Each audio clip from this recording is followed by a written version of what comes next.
Corona টিকা নিতে বাড়ছে মানুষের আগ্রহ, কেন্দ্রে কেন্দ্রে ভিড়। চট্টগ্রামে আইসিইউ সংকট। ঈদের জন্য আজ মধ্যরাত থেকেই চলবে বাস, ট্রেন, লঞ্চ, খুলবে শপিং মল। অর্ধেক দামে ৩০ দিনে পণ্য ডেলিভারি। ই কমার্স নিরাপদ.com-এর ফাঁদে ৪,০০০-এর বেশি গ্রাহক, ৮ কোটি টাকা নিয়ে উধাও, সিইও গ্রেফতার। প্রধানমন্ত্রীর কার্যালয়ের তৎপরতায় আবারও চেহারা ফিরেছে দেশব্যাপী গৃহায়ন প্রকল্পে। রাতারাতি মেরামত হলো ভেঙে পড়া ঘর, এসেছে পানি, বিদ্যুৎও। কোভিডের প্রভাব পড়েছে ঢাকার চারপাশে নদী রক্ষার কাজে, দেখা দিয়েছে শ্রমিক সংকট। সময় বাড়াতে হতে পারে আরও ১ বছর।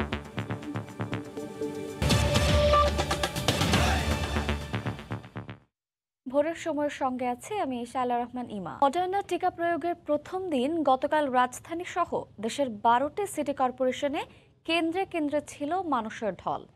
নির্ধারিত টিকার চেয়ে প্রত্যাশার উপস্থিতি বেশি থাকায় কোথাও কোথাও হিমশিম খেতে হয় পরিস্থিতি সামলাতে। অনিশ্চয়তা কাটিয়ে টিকা কার্যক্রমে গতি আসায় সন্তোষ প্রকাশ করেন সাধারণ মানুষ। এদিকে কোভিড নিয়ন্ত্রণে গণহারে টিকা প্রয়োগকেই বড় হাতিয়ার হিসেবে বিবেচনা করছেন নীতি নির্ধারকরা। দীর্ঘ অপেক্ষার পর মিলছে টিকা। মডার্না টিকা প্রয়োগের প্রথম দিন মঙ্গলবার সকাল থেকেই ঢাকার ২ সিটির কেন্দ্রে কেন্দ্রে চোখে পড়ে প্রত্যাশীদের লম্বা সারি। দেশের আকাশে টিকা নিয়ে অনিশ্চয়তার যে কালো মেঘ জমেছিল তা কেটে যাওয়ায় উচ্ছ্বসিত টিকা গ্রহীতারা। আজকে আমি খুব এক্সাইটেড ভ্যাকসিন দিতে পেরে। টিকা দেওয়াটাই হচ্ছে যে জরুরি, রাদার দেন কোন দেশের টিকাটা দিচ্ছে। ভালো লাগছে ভ্যাকসিনটা নিবন্ধন করেছে, যে দিন পরের দিনই মেসেজ আসছে। আমি মেন্টালিও অনেকটা থাকবো যে আমি ভ্যাকসিনের কিছুটা সুরক্ষা আছি। আমি আমার সহস্ত্রীক দিলাম এবং খুব ভালো, সিস্টেম খুব ভালো। মানে চিন্তা করি না যে এত তাড়াতাড়ি পাবো। খুব কম সময়ের মধ্যে এটা পেয়েছি, যে নিবন্ধনটা পেয়েছি, এটার জন্য খুবই খুশি। তবে কাউকে কাউকে ফিরে যেতে হয় হতাশ হয়ে। কর্তৃপক্ষ বলছে SMS না পাঠানোর পরও অনেকে কেন্দ্রে ভিড় করায় হিমশিম খেতে হয়েছে। বললো যে ভ্যাকসিন একদম শেষ, টোকেনও শেষ, আজকে দেওয়া যাবে না, কালকে আসেন। মাত্র বললো যে ভ্যাকসিন শেষ, আজকে হবে না। তো আমরা ২.৫ ঘন্টা দাঁড়াই থেকে কেমন লাগে। আগের থেকে আমাদেরকে যা জানাবে ওই রকম মেসেজ দেই।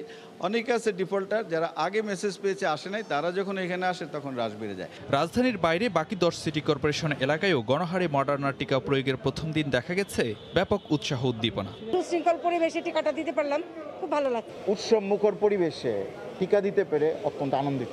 আমরা শীঘ্রই আমাদের ক্লাসে ফিরে গিয়ে ক্লাসরুমগুলোকে কলরত করে তুলতে চাই। দেশে কোভিড নিয়ন্ত্রণে এখন গণহারে টিকা প্রয়োগকেই বড় হাতিয়ার করতে চান নীতি নির্ধারকরা। আমরা চাচ্ছি যত দ্রুত সম্ভব যত বেশি মানুষকে টিকা দেওয়া যায়, আমরা সেভাবেই কাজ করছি। আমরা মোটামুটি ভালো ভালো সুখবর পাচ্ছি।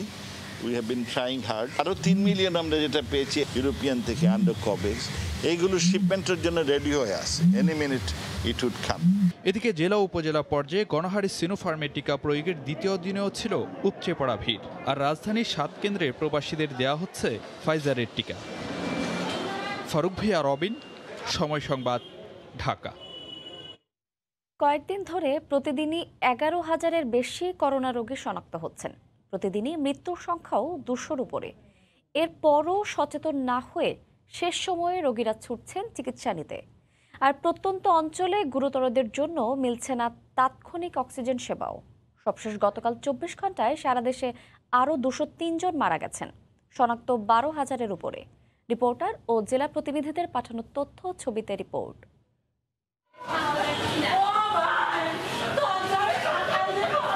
কান্না, আহাজারি আর রোগীদের দীর্ঘশ্বাসে ভারী হয়ে উঠেছে হাসপাতালগুলো। জীবন মৃত্যুর দোলাচলে প্রতিটি ক্ষণ।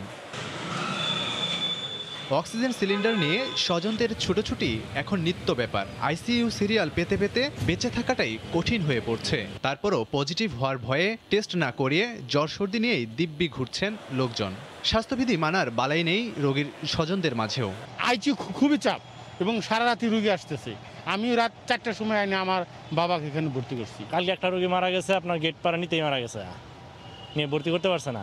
দক্ষিণাঞ্চলে দাপিয়ে বেড়াচ্ছে করোনা ভাইরাস। ঢাকার পরেই সর্বোচ্চ মৃত্যু হয়েছে খুলনা অঞ্চলে, মারা গেছেন ৫৩ জন।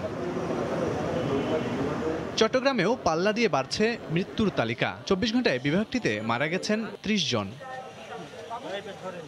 ভারতীয় ধরন শনাক্তের পর থেকেই সীমান্তবর্তী রাজশাহীতে উচ্চ সংক্রমণ। ২৪ ঘন্টায় অঞ্চলটিতে ২৭ জনের মৃত্যু হয়েছে। এই ইনফেকশনের রেটটা রাজশাহী ক্রস করে আমাদের বগুড়া, সিরাজগঞ্জের ওদিকে যাচ্ছে। তো সেই ক্ষেত্রে আমার কাছে মনে হচ্ছে যে এই চেয়ে রোগী কিন্তু হয়তো নাও বাড়তে পারে এখানে। লাগামহীন পরিস্থিতি রংপুর বিভাগেও হাসপাতালগুলোতে রোগীর চাপ ভয়াবহ। একদিনেই মারা গেছেন 15 জন। অক্সিজেন ঠিকঠাক মতো সাপ্লাই হচ্ছে না, এই জন্য রোগী মারা যাচ্ছে, অক্সিজেন কম এবং সিট সংখ্যাও কম। জুন মাসের মাঝামাঝি সময় থেকে ময়মনসিংহে বাড়তে শুরু করেছে করোনার সংক্রমণ। 24 ঘন্টায় বিভাগটিতে 7 জনের মৃত্যু হয়েছে। সংক্রমণের ঝুঁকি বাড়ছে দক্ষিণাঞ্চলের বরিশালে। 24 ঘন্টায় 5 জন মারা গেছেন, আর সিলেট বিভাগে মৃত্যু হয়েছে 5 জনের। উচ্চ ঝুঁকিতে থাকা যশোরে মৃত্যু হয়েছে 9 জনের। এছাড়াও 24 ঘন্টায় কুষ্টিয়ায় 9 জন, ঠাকুরগাঁয়ে 7 জন মারা গেছেন। লাবিব হাসান, সময় সংবাদ। চট্টগ্রামে করোনা সংক্রমণ ব্যাপকভাবে ছড়িয়ে পড়ায় সরকারি বেসরকারি হাসপাতালে আইসিইউ সংকট তীব্র আকার ধারণ করেছে। এতে চরম ভোগান্তিতে রোগী ও স্বজনরা। বিশেষজ্ঞ চিকিৎসকরা বলছেন, গ্রামের সংক্রমণ ছড়িয়ে পড়ায় প্রভাব পড়ছে শহরের হাসপাতালে। বিস্তারিত জানাচ্ছেন পার্থপ্রতিম বিশ্বাস। চট্টগ্রামে করোনাক্রান্ত রোগীর সংখ্যা বাড়ছে লাফিয়ে লাফিয়ে, থামানো যাচ্ছে না মৃত্যুর মিছিল। চট্টগ্রামে সরকারিভাবে জেনারেল হাসপাতালে আইসিইউ রয়েছে 18টি ও চমেকের 12টি শয্যা রয়েছে। এছাড়া নতুনভাবে বিআইটিআইডিতে 5টি আইসিইউ স্থাপন করা হয়েছে। সরকারি কোনো আইসিইউ বর্তমানে খালি নেই। বেসরকারি হাসপাতালের 50টি আইসিইউ শয্যাও প্রায় ভর্তি। আইসিইউ শয্যার জন্য রীতিমতো হাহাকার চলছে নগরীতে। ওয়ার্ডে যারা ভর্তি হচ্ছে আইসোলেশন ওয়ার্ডে, তাদের মধ্যে অনেকে কিন্তু আইসিইউর ওয়েটিংয়ে থাকছে। যে তাদের 15 লিটারও আমরা ওয়ার্ডে যেহেতু আমরা সর্বোচ্চ 15 লিটার দিতে পারি, সেখানে কিন্তু সামাল দেওয়া যাচ্ছে না। তাদের আরও বেশি পরিমাণ অক্সিজেন ডিমান্ড, কিন্তু বেডের অভাবে শয্যা সংকটের কারণে অনেককে আমরা আইসিইউ সাপোর্ট দিতে পারছি না। অবশ্য হাসপাতালগুলোতে আইসিইউ সংকটের কথা স্বীকার করেন সিভিল সার্জন। আইসিইউ হয়তো আমাদের 90%ই সবসময় ভর্তি থাকে, কিন্তু বাকি রোগীদের আমরা যথাসাধ্য চেষ্টা করে যাচ্ছি সেবা দেওয়ার জন্য। মানুষের স্বাস্থ্যবিধি না মানার কারণে এবং যথাসময়ে চিকিৎসা কেন্দ্রে না আসার কারণে যে সমস্যাগুলো হচ্ছে, সেটা আমাদের নিজেদের পর্যায় থেকে কিন্তু সমাধান করতে হবে। সাচিপের সমন্বয়কের মতে, নগরীর পাশাপাশি গ্রামগঞ্জেও করোনা সংক্রমণ মারাত্মকভাবে ছড়িয়ে পড়ায় আইসিইউ এর উপর চাপ অনেক বেড়েছে। উপজেলা পর্যায়ের যারা রোগী, তারা যদি শহরে আসার এই প্রবণতাটা কমে যায় এবং উপজেলা পর্যায়ে উপজেলা হেলথ কমপ্লেক্সের রোগী ভর্তির জন্য যদি আমরা উৎসাহিত করি, তাহলে কিন্তু নগরে আইসিইউগুলোতে যে চাপ পড়ছে, সেই চাপ কিছুটা কমে যাবে। গত এক সপ্তাহে চট্টগ্রাম জেলায় করোনায় আক্রান্ত হয়েছেন 5195 জন আর মারা গেছেন 59 জন। চট্টগ্রামে করোনা সংক্রমণ যেভাবে বাড়ছে, তা যদি এখনই নিয়ন্ত্রণে আনা সম্ভব না হয়, তাহলে সামনের দিনগুলোতে নগরবাসীকে আরও চরম মূল্য দিতে হবে বলে ধারণা বিশেষজ্ঞ চিকিৎসকদের। নগরীর জেনারেল হাসপাতাল থেকে পার্থপ্রতিম বিশ্বাস, সময় সংবাদ। এদের জন্য আজ মধ্যরাত থেকে স্বাস্থ্যবিধি মেনে চালু হচ্ছে সবকিছু। সারা দেশে চলবে বাস, ট্রেন, লঞ্চ ও বিমান। খুলবে শপিং মল ও দোকানপাট। তবে 23 জুলাই থেকে 2 সপ্তাহ সব বন্ধ করে কঠোর বিধিনিষেধ দিয়ে প্রজ্ঞাপন দিয়েছে মন্ত্রিপরিষদ বিভাগ। এই 2 সপ্তাহ বন্ধ থাকবে গার্মেন্টস সহ সব শিল্প কারখানাও। এদিকে কঠোর বিধিনিষেধের 13তম দিনে রাজধানীর সড়কে গাড়ির ব্যাপক চাপ, খুলেছে অনেক দোকানপাটও। এই দৃশ্য দেখে কে বলবে দেশে চলছে কঠোর বিধিনিষেধ, যেখানে জরুরি প্রয়োজন ছাড়া যে কারো ঘর থেকে বের হলেই জেল জরিমানা হওয়ার কথা, সেখানে মঙ্গলবার রাজধানীর যাত্রাবাড়ি মোড়ে কোনো কিছুর যেন তোয়াক্কা নেই। নতুন প্রজ্ঞাপন অনুযায়ী বৃহস্পতিবার ভোর থেকে কোরবানির ঈদ সামনে রেখে 8 দিনের জন্য লকডাউন শিথিল হতে যাচ্ছে, যেখানে কঠোর বিধিনিষেধ মেনে এক আসন ফাঁকা রেখে চলতে পারবে বাস, লঞ্চ, রেল ও বিমান। তবে নির্দিষ্ট তারিখের 2 দিন আগেই এদিন রাজধানীর সড়ক গাড়িতে ঠাসা। যাত্রীরা বলছেন অফিস খোলা, তাই বাধ্য হয়ে বের হয়েছেন তারা। সড়কে জনসমাগম বাড়ার পাশাপাশি খুলতে দেখা গেছে বেশ কিছু এলাকার দোকানপাটও। সব অফিস আদালত খোলা, তো লোক বাসা বসে কি করবে? চাকরি থাকবে না, সব কিছু তো খোলা, খালি গণপরিবহনটাই বন্ধ। ভাড়া হচ্ছে হলো 20 টাকা, সেখানে আমাদের ভাড়া যাচ্ছে 200 টাকা করে। আমাদের তো পেটে ভাত নাই, খাইতে হইব না। এই দোকান ভাড়া, তারপরে মিস্ত্রির বেতন, এগুলো কোথা থেকে আসবে?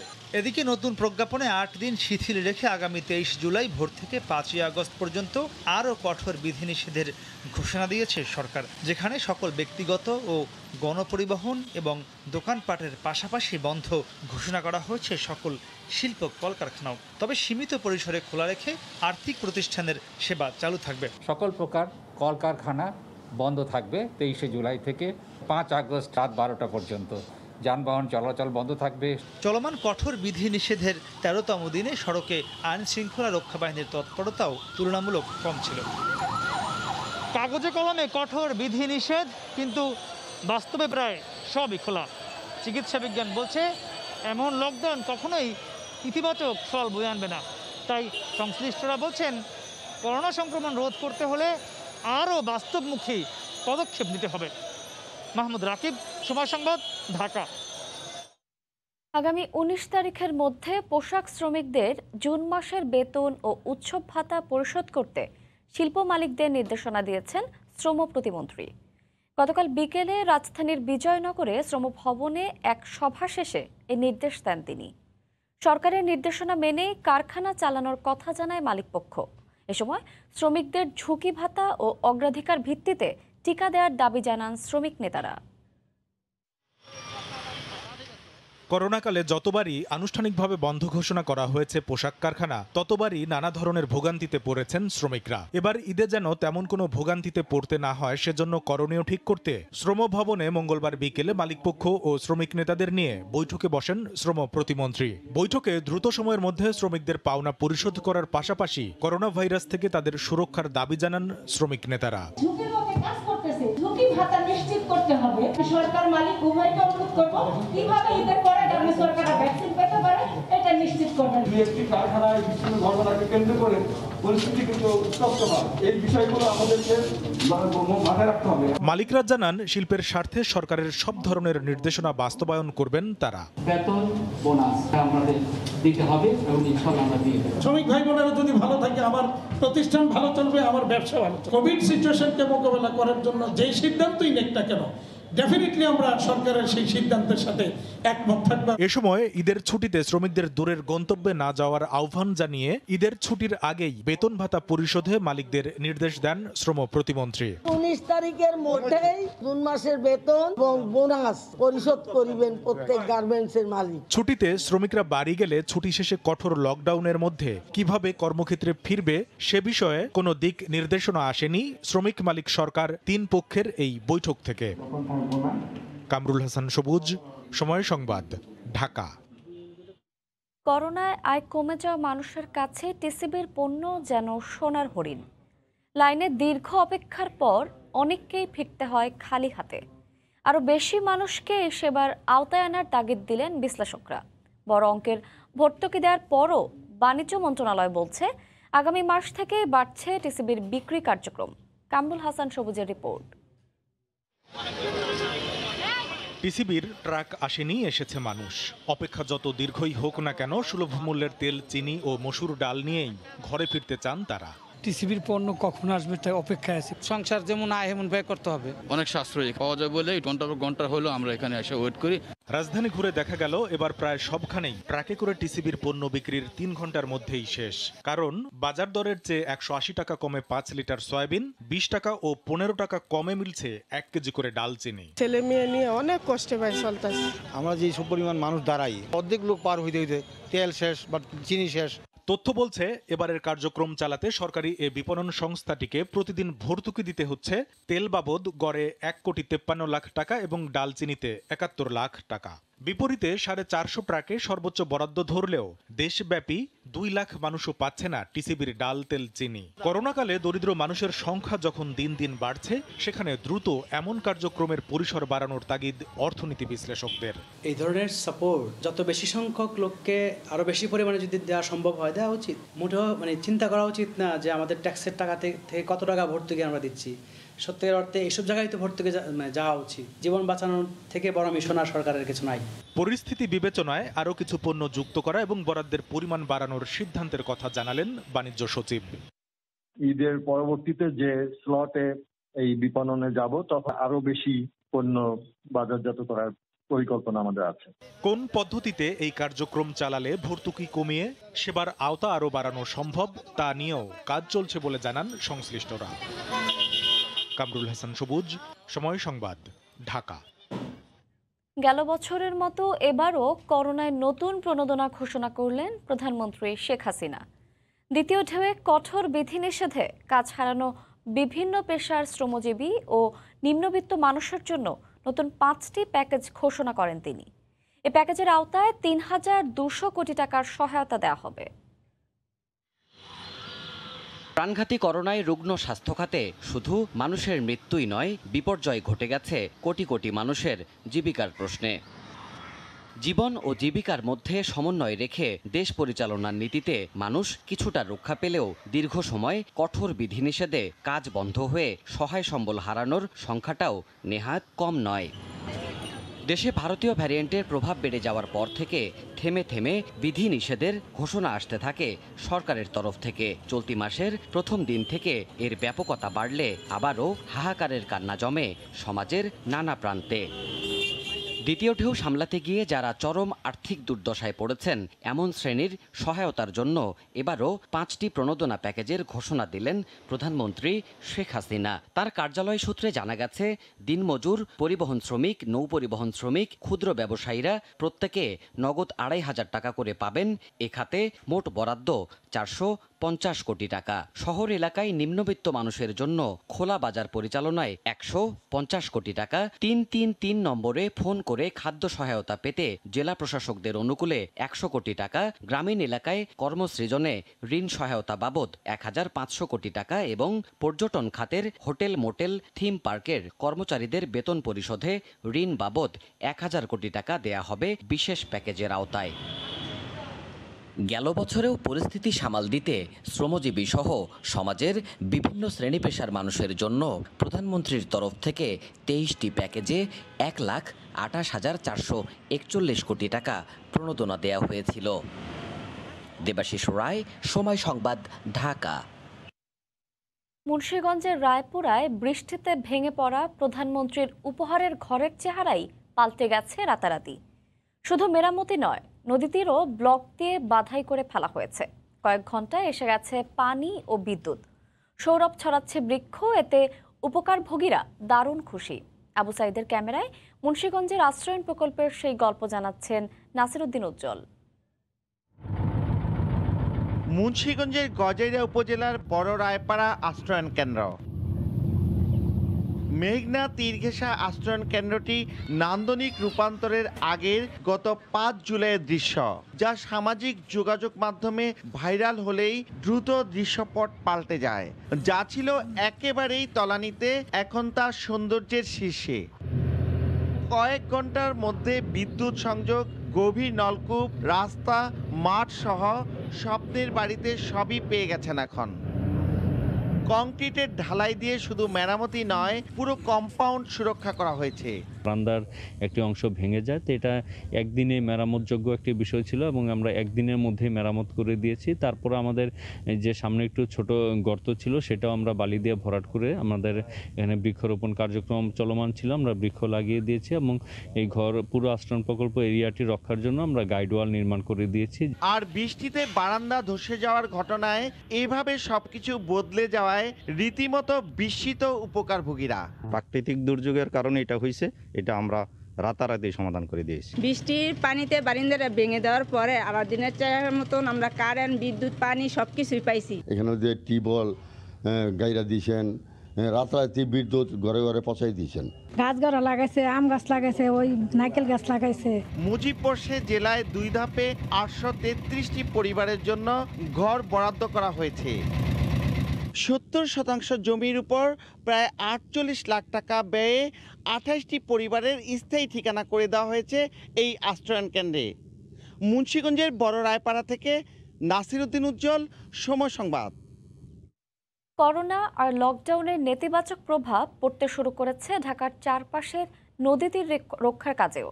শ্রমিক সংকটের পাশাপাশি বেড়ে গেছে নির্মাণ সামগ্রীর দামও। বিআইডব্লিউটিএ বলছে, এখন পর্যন্ত যে কাজের টেন্ডার শেষ হয়েছে তা নির্দিষ্ট সময়ে শেষ হবে, তবে বাকি কাজের জন্য আরও 1 বছর বাড়ানোর কথা বলছেন তারা। নৌ প্রতিমন্ত্রী বলছেন, কাজে গতি আনতে তীর রক্ষা কাজের সঙ্গে সংশ্লিষ্টদের অগ্রাধিকার ভিত্তিতে টিকা দেওয়ার উদ্যোগ নেওয়া হয়েছে। মাহমুদ রাকিবের রিপোর্ট। দ্বিতীয় দফার করোনায় বিপর্যস্ত পুরো দেশ, বিপর্যস্ত জীবনযাত্রাও। জলে স্থলে সবখানে জীবাণুর ঢেউ।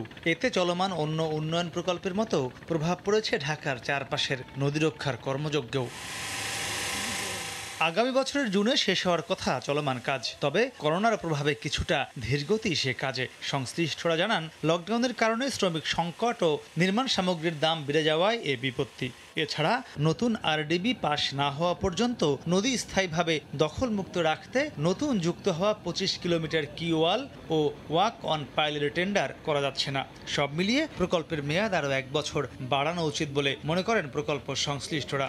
লকডাউনের কারণে জনবল পাওয়াটা কষ্টকর হয়ে যাচ্ছে। রড, পাথর, বালু, সিমেন্ট সব কিছুরই দাম বেড়ে গেছে। সেক্ষেত্রে কাজটা তাদের জন্য কি যে চ্যালেঞ্জ হয়ে গেছে। সেই জন্য আমরা 1 বছর সময়সীমা বৃদ্ধির প্রস্তাব করেছি। আমরা চেষ্টা করছি যাতে শ্রমিকদেরকে প্রকল্প এলাকায় রেখে, ইঞ্জিনিয়ারদেরকে সেখানে রেখেই আমরা কাজটা যাতে সঠিক সময়ে সম্পন্ন করতে পারি। প্রকল্পটা বাস্তবায়ন করতে গিয়ে বেশ কিছু আমাদের নতুন নতুন আইটেম সংযোজন করতে হয়েছে, কারণ এখানে মানুষের আশা আকাঙ্ক্ষা অনেক বেড়ে গেছে। তো সেই কারণেই আমাদের নতুন করে সংশোধিত যে আমরা প্রকল্পের সংশোধন চেয়েছি। নৌ প্রতিমন্ত্রী জানান, কাজ নিরবচ্ছিন্ন রাখতে প্রকল্প সংশ্লিষ্ট সকলকে দ্রুত অগ্রাধিকার দিয়ে করোনা টিকা দেওয়ার উদ্যোগ নেওয়া হয়েছে। মুখ্য সচিবের সঙ্গে আমরা মৌখিকভাবে কথা বলেছি। তিনি আমাদেরকে আশ্বস্ত করেছেন নৌ শ্রমিকদের জন্য এবং নৌ সেক্টরে যারা কাজ করতে তাদের ভ্যাকসিন এখন যে নতুনভাবে আসলো, নৌ খাতে যেন এটা ফার্স্ট প্রায়োরিটি পায়। যদি ভ্যাকসিন হয়ে যায় আমাদের এই খাতের যারা কাজ করছে লোকজন, তাহলে হয়তো আমাদের গতি সঞ্চারিত হবে। ঢাকার চারপাশের তীররক্ষার কাজে ইতিমধ্যেই ঢাকায় 90 এবং নারায়ণগঞ্জ ও টঙ্গী অংশে 50% করে স্থায়ী সীমানা পিলারের কাজ শেষ হয়েছে, আর সার্বিক অগ্রগতি হয়েছে 35%। প্রায় 850 কোটি টাকার এ প্রকল্প 1181 কোটি টাকায় বাড়িয়ে সংশোধনের জন্য এখন পরিকল্পনা কমিশনে অনুমোদনের অপেক্ষায় রয়েছে। মাহমুদ রাকিব, সময় সংবাদ, ঢাকা। রাজধানীর বেশিরভাগ সরকারি ভবনই যেন এডিসের ডিপো। নিয়মিত দেখভাল না করায় ভবনগুলোতে, বিশেষ করে পার্কিং এলাকায় জমছে পানি, তৈরি হচ্ছে মশার প্রজনন ক্ষেত্র। কীটতত্ত্ববিদরা বলছেন, সমন্বিত উদ্যোগ না নিলে চিরুনি অভিযানে কাজ হবে না। এদিকে মঙ্গলবার উত্তর সিটি এলাকায় বেশ কয়েকটি ভবনের মালিককে প্রায় 3 লাখ টাকা জরিমানা করেছেন ভ্রাম্যমাণ আদালত। একটি সরকারি ভবনের পার্কিং এর জায়গা এটি। স্যাঁতস্যাঁতে গুমট, কোনায় কোনায় জমে আছে পানি। এতেই নিশ্চিন্তে বংশ বিস্তার করে যাচ্ছে ডেঙ্গু বাহক এডিস মশা। রাজধানীর কারওয়ান বাজারে সারি সারি এসব অট্টালিকার অধিকাংশেরই এমন অবস্থা। পেট্রো বাংলা কিংবা বিটিএমসির মতো ভবন এখন এডিসের চারণভূমি। কর্তৃপক্ষ তো দেখেই না, মশক কর্মীদেরও ভেতরে যাবার অনুমতি মেলে না। আবার চোখের সামনে লার্ভা দেখেও নিজেদের সচেতন বলেই জাহির করেন তারা। এটা হয়তো বা কেমনি হয়েছে, কিন্তু আমরা এবারে 100% সচেতন। আমরা সরকারি ভবন আমরা আসলে বলে যে এখানে তো ঢোকা নিষেধ। বসতবাড়িতে সচেতনতা বাড়লেও নির্মাণাধীন ভবন আর সরকারি প্রতিষ্ঠান এডিস নিধনে বড় অন্তরায় মানছে সিটি কর্পোরেশন। সার্বিক পরিস্থিতিটা খুব বেশি এনকারেজিং বলা যাবে না, কারণ অনেক ভবনেই আমরা এডিস মশা লার্ভা পাচ্ছি। সরকারি ভবনে বেশি পাচ্ছি, নির্মাণাধীন ভবনে বেশি পাচ্ছি। তবে ব্যক্তি থেকে প্রতিষ্ঠান সব পর্যায় থেকে একসাথে কাজ না করলে এই অভিযানের সুফল মিলবে না বলে মত বিশেষজ্ঞদের। যার বাড়ি তাকেই সচেষ্ট হতে হবে, শুধু আইন দিয়ে সব কিছু হবে না আর কি। এটা একটা সম্মিলিত ইন্টিগ্রেটেড অ্যাপ্রোচ নিতে হবে আর কি। অধিদপ্তরের হিসেবে সবশেষ 24 ঘন্টায় রাজধানীতে ডেঙ্গু নিয়ে হাসপাতালে ভর্তি হয়েছে 70 জন। রাশেদ লিমন, সময় সংবাদ, ঢাকা। 30 থেকে 50% ডিসকাউন্ট, পণ্য ডেলিভারি 30 দিনের মধ্যে। ই কমার্স প্রতিষ্ঠান নিরাপদ.com-এর এমন লোভনীয় বিজ্ঞাপনের ফাঁদে পড়েছেন 4000-এর বেশি গ্রাহক। 12,000 অর্ডারের বিপরীতে প্রায় 8 কোটি টাকা নিয়ে হয়েছিল লাপাত্তা। তবে শেষ রক্ষা হয়নি। গোয়েন্দা জালে ধরা পড়েছেন প্রতিষ্ঠানটির প্রধান নির্বাহী কর্মকর্তা। ই কমার্স ভিত্তিক প্রতিষ্ঠানের চোখ ধাঁধানো বিজ্ঞাপন দেখে পণ্য অর্ডার করার আগে সতর্ক হওয়ার পরামর্শ পুলিশের। বুলবুল রেজার রিপোর্ট। নিরাপদ.com-এর 30 ওয়ার্কিং ডেসের মধ্যে প্রোডাক্ট দেওয়ার কথা ছিল, কিন্তু তারা তা দেয়নি। 30% ডিসকাউন্টে নিজের এবং পরিবারের অন্য সদস্যদের জন্য ইশতিয়াক নামের এই সাধারণ চাকরিজীবী 5টি মোবাইল সেট অর্ডার করেছিলেন নিরাপদ.com নামের একটি ই কমার্স প্রতিষ্ঠানে। 30 কার্য দিবসের মধ্যে পণ্য ডেলিভারি হওয়ার কথা থাকলেও পেরিয়ে গেছে 9 মাস। পণ্য তো জোটেইনি, ফেরত পাননি টাকাও। একই প্রতিষ্ঠানে অগ্রিম টাকা দিয়ে প্রতারণার শিকার হয়েছেন আরও অনেকে। পরবর্তীতে যখন আমি তাদের সাথে যোগাযোগ করি আমি জানতে পারি তাদের অফিসটা সম্পূর্ণই বন্ধ। যখন 30 কর্মদিবস হয়ে যায় তখন আমি তাদেরকে নক করি, তো তারা বলতেছে অতি শীঘ্রই পেয়ে যাবেন। ভুক্তভোগীদের দায়ের করা মামলায় গোয়েন্দা পুলিশ রাজধানী থেকে গ্রেফতার করেছে প্রতিষ্ঠানটির প্রধান নির্বাহী কর্মকর্তা শাহরিয়ার খানকে। তার কাছ থেকে উদ্ধার করা হয়েছে বিভিন্ন ব্যাংকের চেক, ডেবিট ও ক্রেডিট কার্ড এবং অসংখ্য সিম কার্ড। 2020 সালের আগস্টে ইলেকট্রনিক ও গ্রোসারি পণ্য নিয়ে শুরু নিরাপদ.com-এর যাত্রা। মাস যেতে না যেতেই 30 থেকে 50% ডিসকাউন্টের অফার, সঙ্গে 30 কার্যদিবসের মধ্যে পণ্যের হোম ডেলিভারির প্রতিশ্রুতি। হুমড়ি খেয়ে পড়েন গ্রাহকরা। 3 মাসেই গ্রাহক সংখ্যা দাঁড়ায় 4000-এর বেশি, অর্ডার পায় 12,000। প্রতিষ্ঠানটির অ্যাকাউন্টে জমা হয় গ্রাহকের প্রায় 8 কোটি টাকা। আর সেই টাকা নিয়ে অনেকটা নিরাপদেই লাপাত্তা হয়ে যায় নিরাপদ.com। আমরা সবসময় বলে থাকি যে আপনারা কখনোই অগ্রিম মূল্য পরিশোধ করবেন না। প্রত্যেকটা পেজ রিভিউ দেওয়া থাকে অথবা কমেন্টস দেওয়া থাকে, আপনি নেগেটিভ কমেন্টসগুলি দেখবেন যে কোনো ক্রেতা প্রতারিত হয়েছে কিনা। ডিজিটাল কমার্স পরিচালনা নির্দেশিকা 2021 কার্যকর হলে এ ধরনের প্রতারণা রোধ করা সম্ভব হবে বলে আশা করছে পুলিশ। সরকার কর্তৃক যে বিষয়গুলি এখন সিস্টেমগুলি ডেভেলপ করা হচ্ছে এটা মেনে, এবং জনগণের প্রতি তারা যেহেতু ক্রয় বিক্রয়ের মধ্যে জড়িয়ে যায়, তারা যেন একটু সচেতনতার সাথে ক্রয় করে। তবে পুলিশ আরো বলছে কোনো ধরনের চটকদার বিজ্ঞাপনেই প্রলুব্ধ হওয়া উচিত না। আমরা এটা নজরদারিতে রেখেছি। বুলবুল রেজা, সময় সংবাদ, ঢাকা। হাজার হাজার ভাতাভোগীর মোবাইল নম্বর বদলিয়ে সামাজিক নিরাপত্তা কর্মসূচির টাকা তুলে নিচ্ছে একটি চক্র। এমন ঘটনা ঘটেছে গাইবান্ধায়। ভুক্তভোগীদের অভিযোগ, নিবন্ধন কাজে জড়িত মোবাইল ফাইন্যান্সিয়াল সার্ভিসের এজেন্ট ও সমাজসেবা অধিদপ্তর। দায়ীদের শাস্তির আওতায় আনা হবে বলে আশ্বাস উপজেলা প্রশাসনের। আতাউল হক সাগরের ক্যামেরায় গাইবান্ধা থেকে হেদায়েতুল ইসলাম বাবুর রিপোর্ট। খোলাহাটির বাক প্রতিবন্ধী মাজেদার ভাতার টাকা চলে গেছে স্থানীয় ইউপি সদস্য আবুল কালাম আজাদের মোবাইলে। প্রতিবন্ধী মাসুদ সহ এদের টাকাও যাচ্ছে অন্য কোনো মোবাইলে। সমাজসেবা থেকে বিতাড়িত হয়ে ডিসির কাছে আবেদন করেন তারা। টাকার জন্য ইউনো অফিসেও ধর্ণা দেয় অসহায় মানুষগুলো। খালি মোবাইল বন্ধ বন্ধ বন্ধ, ওনাদের কাছে যাই, ওরা কয় যে ওই নাম্বারে যোগাযোগ করতেই থাকো। মিয়াপাড়া মেম্বার কালাম ওনার নাম্বারে গেছে, ওনাকে বলতে গেলে হুমকি দেয়। তাদের সূত্র ধরে খোলাহাটির মিয়াপাড়ায় গিয়ে জানা গেল ভয়ঙ্কর তথ্য। সময় সংবাদের প্রতিবেদককে ঘিরে ধরেন সামাজিক নিরাপত্তা কর্মসূচির ভাতা বঞ্চিত শত শত শিশু, নারী, পুরুষ। প্রত্যেকের মোবাইল নম্বর পরিবর্তন করে ডিজিটাল কায়দায় চুরি হচ্ছে গরিব দুঃখীর প্রাপ্য অর্থ। 1 তারিখ পর্যন্ত দেখো, 20 তারিখ পর্যন্ত দেখো, 30 তারিখ পর্যন্ত এলা পাইনি। 500 টাকা দিচ্ছি, খালি দিয়ে সম্পূর্ণ টাকা মাহবুরে খাওয়া ফেলাইছে। উপজেলায় গেলেও বলতেছে পরে পরে দেখতেছি ব্যাপারটা। এ কারা করতেছে, এরা আমরা দৃশ্যমান শাস্তি চাই। জড়িতদের শাস্তি চাইলেন স্থানীয় ইউপি চেয়ারম্যান। আর তদন্তের আশ্বাস উপজেলা নির্বাহী কর্মকর্তার। আমি এটার পক্ষে না, এমন শাস্তি হওয়া দরকার যেটা দৃষ্টান্তমূলক। ইচ্ছাকৃতভাবে কেউ এই কাজগুলো করে থাকে তাদের বিরুদ্ধে আইনানুগ ব্যবস্থা গ্রহণ করব। জেলায় 2,40,000 ভাতাভোগীর মধ্যে লক্ষাধিক মোবাইল নম্বর নিবন্ধন করে নগদ, আর বাকিটা নিবন্ধন করে সমাজসেবা অধিদপ্তর। এ ব্যাপারে পাশ কাটিয়ে যান নগদের কর্মকর্তা। আর ত্রুটি চিহ্নিত করা হচ্ছে বলে দাবি সমাজসেবা কর্মকর্তার। ফোনে বলতে পারবো না আর কি, এটার জন্য আমাদের লাইন ম্যানেজার আছে। কর্মচারীদের কারণে ভুলেছে না, ইচ্ছাকৃত ভুলেছে না, আমরা অনুসন্ধান করার চেষ্টা করতেছি না তা না। সদরের খোলাহাটি ইউনিয়নেই 5 শতাধিক অসহায় মানুষ ভাতার টাকা পায়নি। জেলার 7 উপজেলার হাজার হাজার ভাতাভোগীর মোবাইল নম্বর বদলিয়ে টাকা তুলে নিচ্ছে একটি চক্র। হেদায়েতুল ইসলাম বাবু, সময় সংবাদ। করোনা প্রসঙ্গ। দিন দিন ভয়াবহ রূপ নিচ্ছে কুষ্টিয়ার করোনা পরিস্থিতি। সেখানকার সবশেষ খবর জানাতে কুষ্টিয়া সদর হাসপাতালের সামনে আছেন রিপোর্টার SM রাশেদ। সরাসরি যাচ্ছে তার কাছে।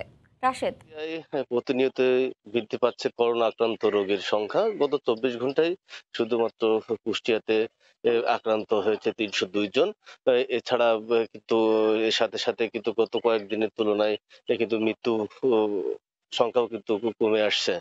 তো শুধুমাত্র এখানে যিনি বিশেষ করে কুষ্টিয়া জেনারেল হাসপাতালের তত্ত্বাবধায়কের সাথে আমি কথা বলেছি। কুষ্টিয়া তত্ত্বাবধায়ক আমাদেরকে জানিয়েছে যে মূলত কুষ্টিয়া যে ডেডিকেটেড করোনা হাসপাতালটি রয়েছে, এই করোনা হাসপাতালে কিন্তু এখন পর্যন্ত 272 জন করোনা আক্রান্ত রোগী এই চিকিৎসা গ্রহণ করছে। এবং এই করোনা আক্রান্ত যে অতিরিক্ত রোগী কিন্তু এই কুষ্টিয়ার হাসপাতাল, জেনারেল হাসপাতালে কিন্তু তারা চিকিৎসা গ্রহণ করছে। তো শুধুমাত্র কুষ্টিয়ায় এই ডেডিকেটেড হাসপাতালে হাই ফ্লো নজেল এবং অক্সিজেন সরবরাহটা পর্যাপ্ত রয়েছে বলে আমাদেরকে জানিয়েছেন যে কুষ্টিয়ার জেনারেল হাসপাতালের তত্ত্বাবধায়ক। তিনি আমাদেরকে জানিয়েছেন মূলত কুষ্টিয়া জেনারেল হাসপাতালে আসলে যে 280টি বেডের বিপরীতে কেন্দ্রীয় অক্সিজেন সরবরাহ করা হচ্ছে এবং আর বাদবাকি যে রোগীগুলো আছে তাদেরকে আসলে সিলিন্ডারের মাধ্যমে অক্সিজেন সরবরাহ করা হচ্ছে বলে আমাদেরকে জানিয়েছেন। এবং তিনি জানিয়েছেন যে আসলে কুষ্টিয়া জেনারেল হাসপাতালে চিকিৎসার উন্নত হওয়ার কারণে কিন্তু আশেপাশে বিভিন্ন জেলার রোগীরা কিন্তু কুষ্টিয়া জেনারেল হাসপাতালে চিকিৎসা নিতে আসে, যার কারণে কিন্তু বর্তমানে কুষ্টিয়া জেনারেল হাসপাতালে 250 বেড থাকলেও কিন্তু 272 জন রোগী এখানে চিকিৎসা গ্রহণ করছে, যার কারণে তাদেরকে চিকিৎসা দিতে হিমশিম খাচ্ছে। এবং অধিকাংশ রোগী কিন্তু যারা বিভিন্ন জায়গা থেকে আসছে, যারা বেড পাচ্ছে না, তারা কিন্তু হাসপাতালের মেঝেতেই কিন্তু চিকিৎসা গ্রহণ করছে বলে আমরা নিজেরা দেখতে পেয়েছি। তো কুষ্টিয়ার বিশেষ করে সিভিল সার্জন আমাদেরকে জানিয়েছেন যে মূলত কুষ্টিয়া শহরের থেকে কিন্তু গ্রামে কিন্তু বেশি রোগী কিন্তু করোনায় আক্রান্ত হচ্ছে, যার কারণে আসলে হাসপাতালগুলোতে আসলে নানা ধরনের সমস্যা দেখা দিচ্ছে। বিশেষ করে অতিরিক্ত রোগীর ভার কিন্তু বহন করতে হচ্ছে কুষ্টিয়া জেলা চিকিৎসক সহ নার্স এবং ওয়ার্ড বয়দের। তো কুষ্টিয়ার যে 6টি উপজেলা রয়েছে, এই 6টি উপজেলায় স্বাস্থ্য কমপ্লেক্স গুলার কিন্তু চিত্র একই রকমের, কারণ এখন কিন্তু গ্রামের লোক মানে সচেতনতা কম এবং আসলে তারা প্রথমে কিছু জ্বর হলে কিংবা কাশি হলে এটা কিন্তু তারা আসলে গুরুত্ব দেয় না, যার কারণে রোগীর যখন শেষ স্টেজে এসে পৌঁছে যায় এবং বিশেষ করে করোনা যখন 75% অংশ কিন্তু যখন শরীরের বিভিন্ন গুরুত্বপূর্ণ অঙ্গ প্রত্যঙ্গ আক্রমণ করে, তারপরে কিন্তু আসলে এই রোগীগুলা কিন্তু হাসপাতালে আসে, যার কারণে তাদেরকে আসলে রিকভারি করা অনেক কঠিন হয়ে যায় বলে আমাদেরকে জানিয়েছেন কুষ্টিয়া সিভিল সার্জন থেকে। তো কুষ্টিয়া সিভিল সার্জন আরো জানেন যে ইতিমধ্যেই কিন্তু এই করোনা আক্রান্ত রোগীদের চিকিৎসার পরপরই কিন্তু সাথে সাথে কিন্তু ভ্যাকসিনের ব্যবস্থাও কিন্তু করেছে। তো সকাল থেকে কিন্তু ভ্যাকসিন নেওয়া শুরু করে কুষ্টিয়ার জেলা হাসপাতালের পাশ থেকেই। এবং আমি কুষ্টিয়ার এই বিষয়ে করোনার প্রতিরোধের বিষয়ে কুষ্টিয়া জেলা প্রশাসন আমাদেরকে জানিয়েছেন যে মূলত কুষ্টিয়ার এই করোনা প্রতিরোধের কারণে কিন্তু জনসচেতনমূলক বিভিন্ন উদ্যোগ গ্রহণ করেছে কিন্তু জেলা প্রশাসনের পক্ষ থেকে, এবং সাধারণ মানুষ যাতে সচেতন হয় সেই জন্য কিন্তু তারা নিয়মিত প্রচারণা এবং এই লকডাউন সঠিক করার জন্য কিন্তু তারা নানাভাবে ভ্রাম্যমাণ আদালত পরিচালনা করছেন। তো কুষ্টিয়ার পুলিশ সুপার এই লকডাউনের বিষয়ে আমাদেরকে জানিয়েছেন যে মূলত কুষ্টিয়ায় শহরের ভিতরে ঢোকার জন্য যে 7টি পয়েন্ট রয়েছে, এই 7টি পয়েন্টে কিন্তু পুলিশ নিয়মিত টহল দিচ্ছে এবং বিশেষ করে যানবাহন নিয়ন্ত্রণ করার চেষ্টা করছে কুষ্টিয়া জেলা পুলিশের পক্ষ থেকে। এবং অপর যে 7টি দল আছে, এই 7টি দল কিন্তু শুধুমাত্র পুলিশের এই 7টি দল কিন্তু শুধুমাত্র জনসচেতনতা এবং যাতে মানুষ সামাজিক দূরত্ব বজায় রাখে সেই বিষয়ে আসলে কিন্তু তারা নিয়মিত মনিটরিং করছে এবং বিশেষ করে যাতে সাধারণ মানুষ যাতে করোনা আক্রান্ত না হয় সেই বিষয়ে আসলে জেলা পুলিশের পক্ষ থেকে সচেতনতামূলক বিভিন্ন কর্মকাণ্ডের উদ্যোগ গ্রহণ করেছে বলে আমরা জানতে পেরেছি। তো কুষ্টিয়ার জেনারেল হাসপাতালে কিন্তু গত 24 ঘন্টায় 9 জন করোনা আক্রান্ত রোগী কিন্তু মারা গিয়েছে, যার কারণে কিন্তু আসলে এই কুষ্টিয়া জেনারেল হাসপাতালে কিন্তু আসলে এই করোনা আক্রান্ত রোগী যারা আছে তাদের স্বজনদের কান্নায় কিন্তু হৃদয় বিদারক একটা ঘটনা ঘটে থাকে এবং আসলে তারা খুবই মর্মান্তিক আসলে এই করোনা আক্রান্ত মৃত্যুগুলো। তো কুষ্টিয়ার করোনা আক্রান্ত জেনারেল হাসপাতাল থেকে করোনা আক্রান্ত এবং মৃত্যু নিয়ে এই ছিল আমার কাছে সর্বশেষ তথ্য। কুষ্টিয়ায় করোনা পরিস্থিতির সবশেষ খবর জানাচ্ছিলেন সহকর্মী SM রাশেদ। বিধিনিষেধ 8 দিনের জন্য শিথিল করায় বৃহস্পতিবার থেকে যাত্রীবাহী লঞ্চ চলাচলের জন্য প্রস্তুতি নিচ্ছে মালিকপক্ষ। একদিকে লঞ্চ ধোয়া মোছা, অন্যদিকে চলছে কেবিনের আগাম টিকিট বুকিংয়ের কাজ। লঞ্চ কর্তৃপক্ষ বলছে সংক্রমণ রোধে সরকারি নির্দেশনা মানা হবে যথাযথভাবে, না মানলে আইনি ব্যবস্থা নেওয়ার হুঁশিয়ারি BIWT-এর। আমিনুল ইসলামের তোলা ছবিতে আরও জানাচ্ছেন ফিরদাউস সোহাগ। বৃহস্পতিবার সন্ধ্যা থেকে যাত্রী পরিবহনের জন্য প্রস্তুতি নিয়ে ফেলেছে লঞ্চ কর্তৃপক্ষ। দীর্ঘদিন বন্ধের কারণে জমে থাকা ময়লা আবর্জনা ধুয়ে মুছে পরিষ্কার করা হয়েছে। লঞ্চের কেবিনের চাদর এবং পর্দা পর্যন্ত বাদ যায়নি। একই সাথে কেবিনের অগ্রিম টিকিট বিক্রির কার্যক্রমও চলছে।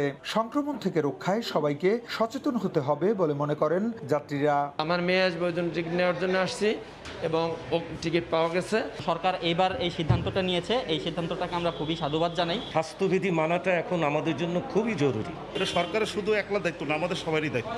লঞ্চ মালিকরাও সরকারি বিধিনিষেধ মেনেই লঞ্চ পরিচালনা করার কথা জানান।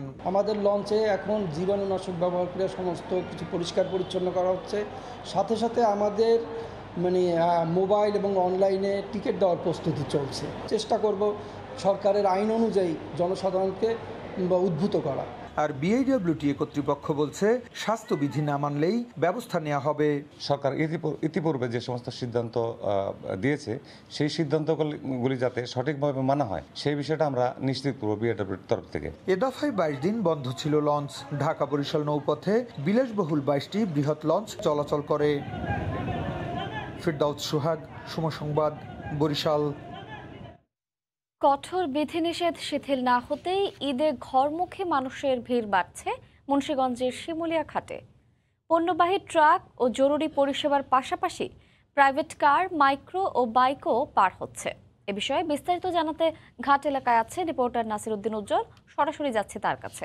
উজ্জ্বল, ইমা যেমনটি বলছিলেন যে এই যে দক্ষিণাঞ্চলের প্রবেশদ্বার শিমুলিয়া ঘাট, সেখানে কিন্তু রাজধানী থেকে যেমন হাজার হাজার মানুষ ছেড়ে যাচ্ছে গ্রামের পথে, ঠিক অনুরূপ আমরা লক্ষ্য করছি যে দক্ষিণাঞ্চলের বিভিন্ন জেলা থেকেও কিন্তু লোকজন ঢাকায় প্রবেশ করছে।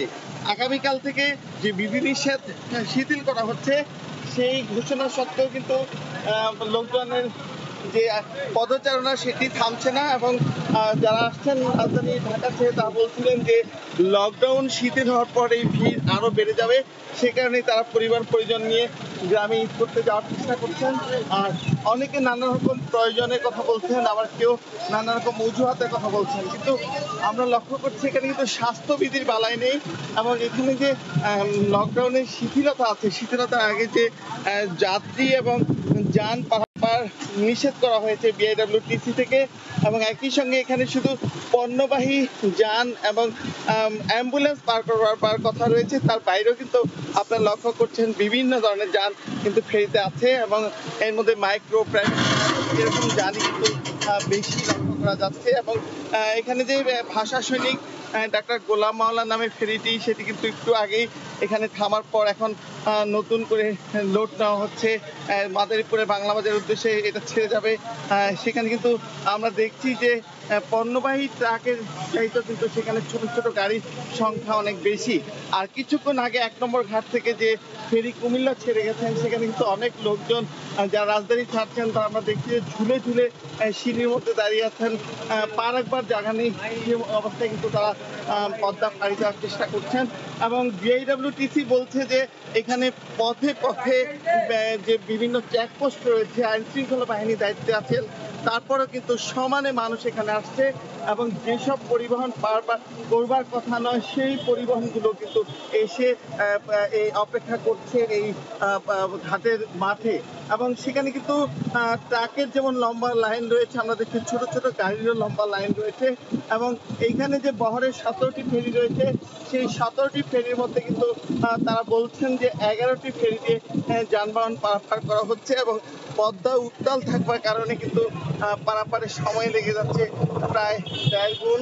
এবং তারা বলছেন যে সাধারণত কিন্তু 200-র মতো টিপ হয়, কিন্তু এখন নানা কারণে কিন্তু প্রায় 100 টিপ দেওয়া হচ্ছে প্রতিদিন গড়ে এই কয়েকদিন ধরেই। এবং তারা বলছেন যে 2500-এর মতো যান পারাপার করা হচ্ছে, তার মধ্যে ছোট গাড়ির সংখ্যা কিন্তু বেশি। এবং এখানকার যে বিআইডব্লিউসি এজিএম তিনি বলছিলেন যে এই ঈদের সামনে যে চাপ সেটি কিন্তু শুরু হয়ে গেছে এবং লকডাউন শিথিলের পর এই চাপ আরো বাড়বে। কিন্তু সরকার যে বিধিনিষেধের কথা বলেছেন, স্বাস্থ্যবিধির কথা বলেছেন, যে যাত্রী যে পারাপারের ক্ষেত্রে যে স্বাস্থ্যবিধি মেনে চলা, সেগুলো কিন্তু এখানে উপস্থিত হচ্ছে। সে ব্যাপারে কিন্তু স্থানীয় প্রশাসন বা সেবা সংগঠনগুলোর তৎপরতা লক্ষ্য করা যাচ্ছে না। এবং এই ঘাটের আশপাশের যে চেকপোস্টগুলো আছে সেগুলো কিন্তু সকাল থেকে তাদের কার্যকারিতা তেমন লক্ষ্য করা যায় না এবং তারা বলছে যে 24 ঘন্টা এই চেকপোস্ট থাকবার কথা, কিন্তু সেই সময় কিন্তু দেখা যায় যে আরো পরে বেলা বাড়ার পরে তাদের তৎপরতা শুরু হয়। আর এই সুযোগে কিন্তু লোকজন পায়ে হেঁটে এবং বিভিন্নভাবে যে ছোট ছোট যানবাহনে করে এখানে আসছেন, এবং যারা এখানে আসছেন তারা বলছেন যে এই রাজধানী ঢাকা থেকে 35 কিলোমিটার দূরত্বের এই যে শিমুলিয়া ঘাট, এখানে আসতে তাদের 100 টাকা খরচ হওয়ার কথা, সেখানে কিন্তু 300 থেকে 500 টাকা পর্যন্ত খরচ হচ্ছে এবং বিভিন্ন রকম বিড়ম্বনা তাদের হচ্ছে। কিন্তু এত বিড়ম্বনার পরেও কিন্তু তারা জীবনের ঝুঁকি নিয়ে, যে ভয়ঙ্কর করোনা সংক্রমণ, সেই সংক্রমণ ঝুঁকি নিয়ে কিন্তু তারা পদ্মা পাড়ি দেওয়ার চেষ্টা করছেন। এবং এখানকার যে এই লঞ্চ, স্পিড বোট, ট্রলার এগুলো বন্ধ থাকবার কারণে কিন্তু ফেরি একমাত্র এখনো পর্যন্ত যে পদ্মা পাড়ি দেওয়ার যান। এবং আপনি জানেন যে আগামীকাল থেকে লঞ্চ চলাচল শুরু হবে। তো এখানে যে এই শিমুলিয়া বাংলা বাজার রুটে 87টি লঞ্চ কিন্তু এখানে চলাচলের তালিকায় রয়েছেন। তো বিআইডব্লিউটিসি বলছে সেই কাগজপত্র পরীক্ষা করা হচ্ছে যে পদ্মা উত্তাল এই পরিস্থিতিতে কয়টি যান তাদের আপডেট কাগজপত্র রয়েছে, যে এই কাগজপত্র দিয়ে পারাপার হতে পারবে সেগুলো কিন্তু পরীক্ষা করা চলছে। এবং এই পরীক্ষা নিরীক্ষার পরে কিন্তু কালকে তারা বলবেন যে এই রুটে এতটি লঞ্চ চলাচল করতে পারবে। আর একটি দুর্ঘটনার পরে যেখানে স্পিড বোট চলাচল বন্ধ হয়ে গেছে, এরপরে কিন্তু স্পিড বোটগুলোকে রেজিস্ট্রেশনের আওতায় নেওয়ার চেষ্টা করা হচ্ছে। এখানকার রেজিস্ট্রেশন সম্পন্ন হওয়ার পরে কিন্তু স্পিড বোট চলবে। আর এই উত্তাল পদ্মায় ট্রলার চলাচলের অনুমতি দেওয়া হবে না বলে কিন্তু জানিয়েছে বিআইডব্লিউটিসি। তো এই পর্যন্ত ছিল মুন্সিগঞ্জের শিমুলিয়া ঘাটে ঈদে ঘরমুখো মানুষের যে ভিড়, সেই সম্পর্কে এই ছিল সর্বশেষ ইমা। ঘরমুখী মানুষের ঈদযাত্রার খবর জানাচ্ছিলেন মুন্সিগঞ্জের শিমুলিয়া ঘাট থেকে সহকর্মী নাসির উদ্দিন উজ্জ্বল। ঈদে 38 জোড়া আন্তনগর ও 19 জোড়া মেইল কমিউটার দিয়ে 15 জুলাই থেকে শুরু হচ্ছে ট্রেন চলাচল। এক আসন ফাঁকা রেখে বসবে যাত্রী, সব টিকিট বিক্রি হবে অনলাইনে। ধুয়ে মুছে প্রস্তুত করা হয়েছে ট্রেন ও কমলাপুর রেল স্টেশন। দীর্ঘ বিরতির পর মাত্র 7 দিনের জন্য সচল হচ্ছে ট্রেনের চাকা।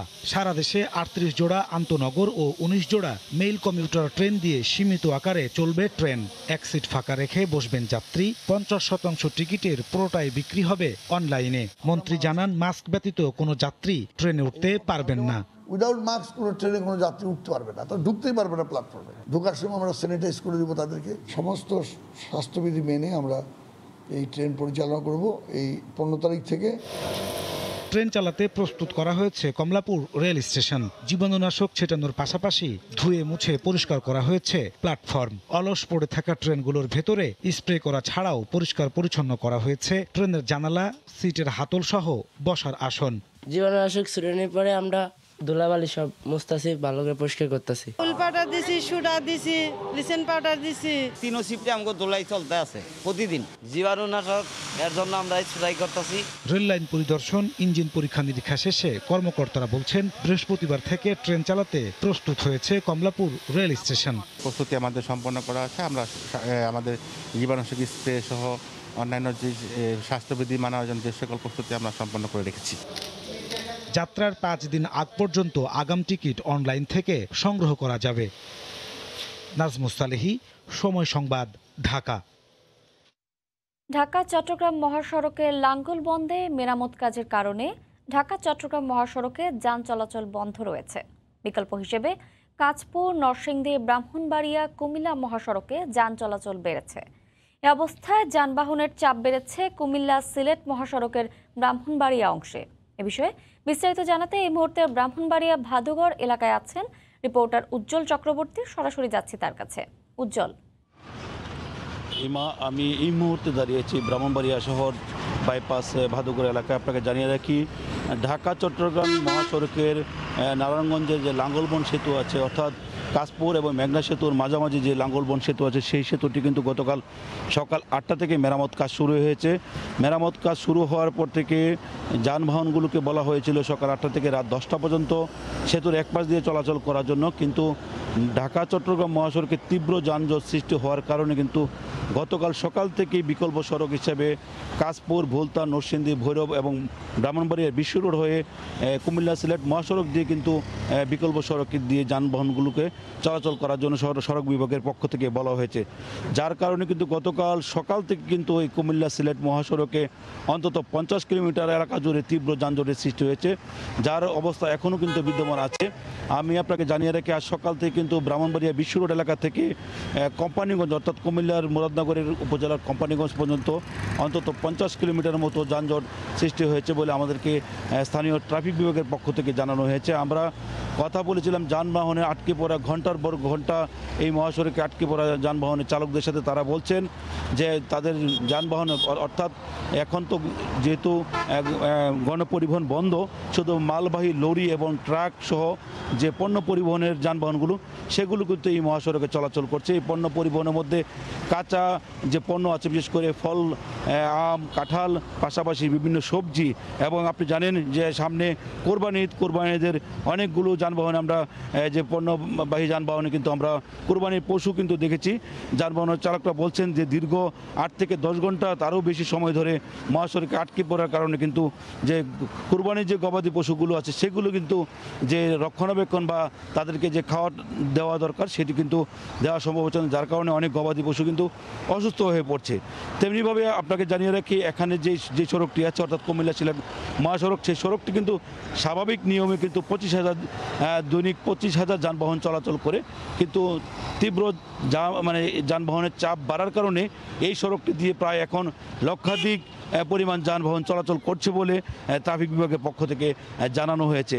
আমরা কথা বলেছিলাম ট্রাফিক বিভাগের এখানকার কর্মকর্তাদের সাথে। তারা বলছেন যে তারা গতকাল থেকে এই মহাসড়কে যানজট নিয়ন্ত্রণের জন্য তারা কিন্তু বেশ হিমশিম খাচ্ছেন, যার কারণে এই মহাসড়কে বিভিন্ন স্থানে কিন্তু থেমে তীব্র যানজটের সৃষ্টি হয়েছে।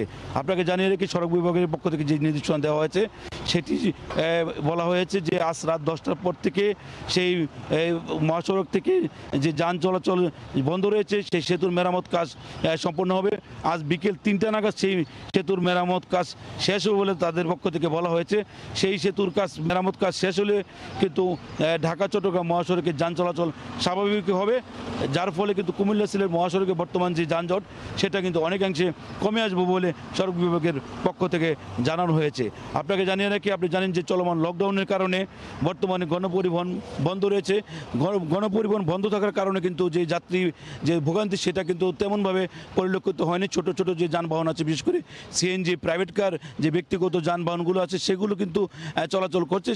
ছোটোখাটো যানবাহনের তেমন ভোগান্তি না থাকলেও কিন্তু ওই ছোটো ছোটো যানবাহনে যারা চলাচল করছে তারা মোটামুটি ভোগান্তির শিকার হচ্ছেন। তারা বলছেন যে দীর্ঘ সময় ধরে মহাসড়কে আটকে পড়ার কারণে তারা কিছুটা ভোগান্তির শিকার হচ্ছেন। তবে দীর্ঘ সময়ে যানবাহন আটকে থাকার কারণে কিন্তু তাদের যে গন্তব্য সেই গন্তব্যে পৌঁছতে অনেক বিলম্ব হচ্ছে বলে তারা আমাদেরকে জানিয়েছেন। আপনাকে জানিয়ে রাখি, বর্তমান যে এই মহাসড়ক অবস্থা, আমরা যানবাহনের চালকদের সাথে কথা বলেছিলাম, তারা বলছেন তাদের যে যানবাহনের মধ্যে যে পচনশীল যে দ্রব্যগুলো আছে, বিশেষ করে যে কাঁচা সবজি, ফলমূলাদি এবং গবাদি পশু সহ বিভিন্ন যে পণ্যগুলো আছে সেগুলো নিয়ে কিন্তু তারা এক ধরনের বিপাকে এবং ভোগান্তির মধ্যে পড়েছেন। বর্তমানে কিন্তু তীব্র যানজট আমরা লক্ষ্য করছি।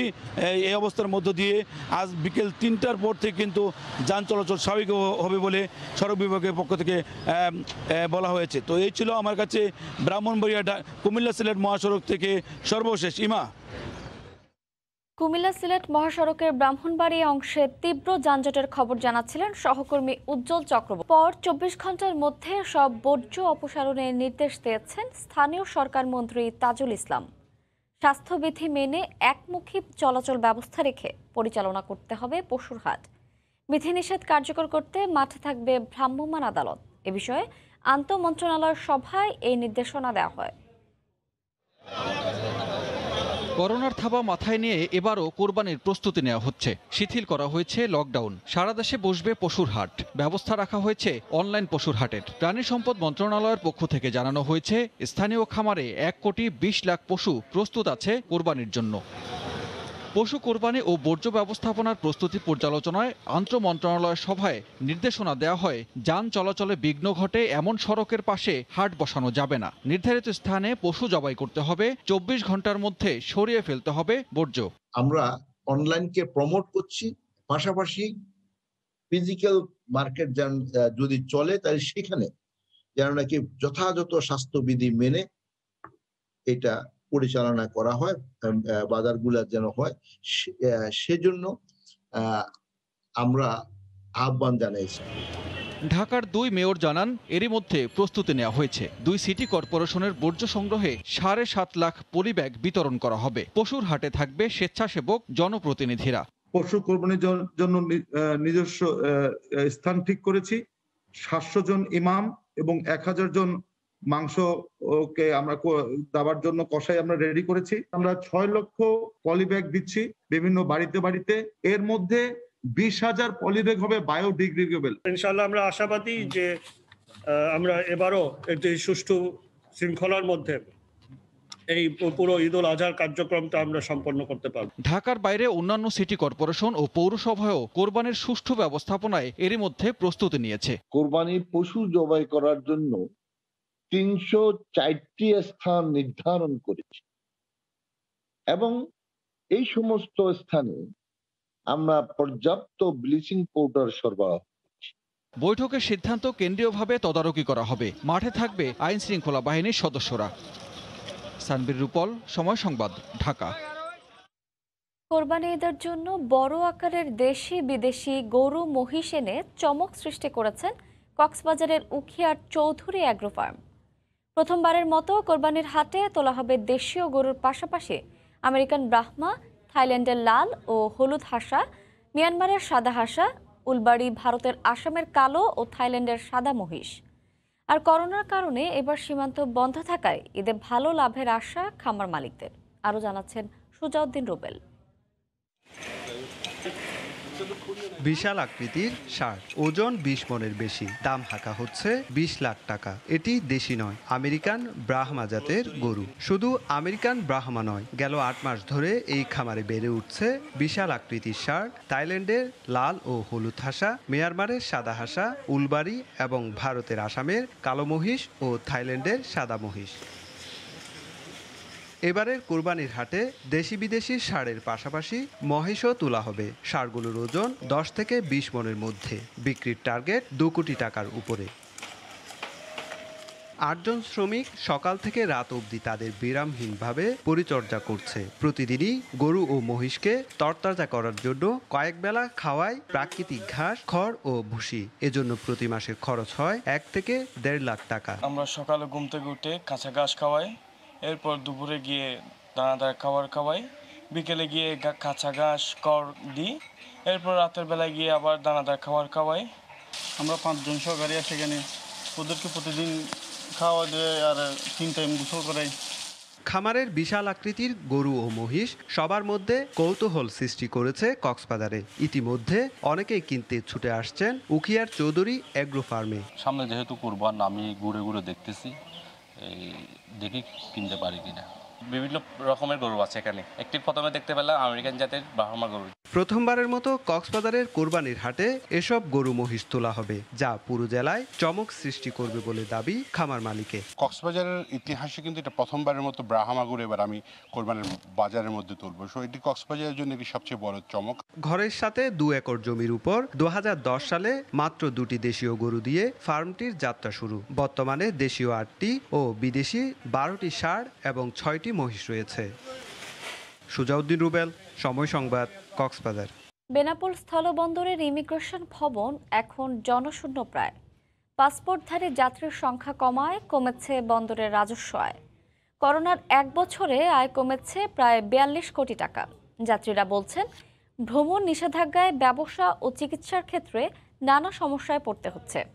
বেনাপোল প্রতিনিধি আজিজুল হকের পাঠানো তথ্য, ছবি নিয়ে রিপোর্ট।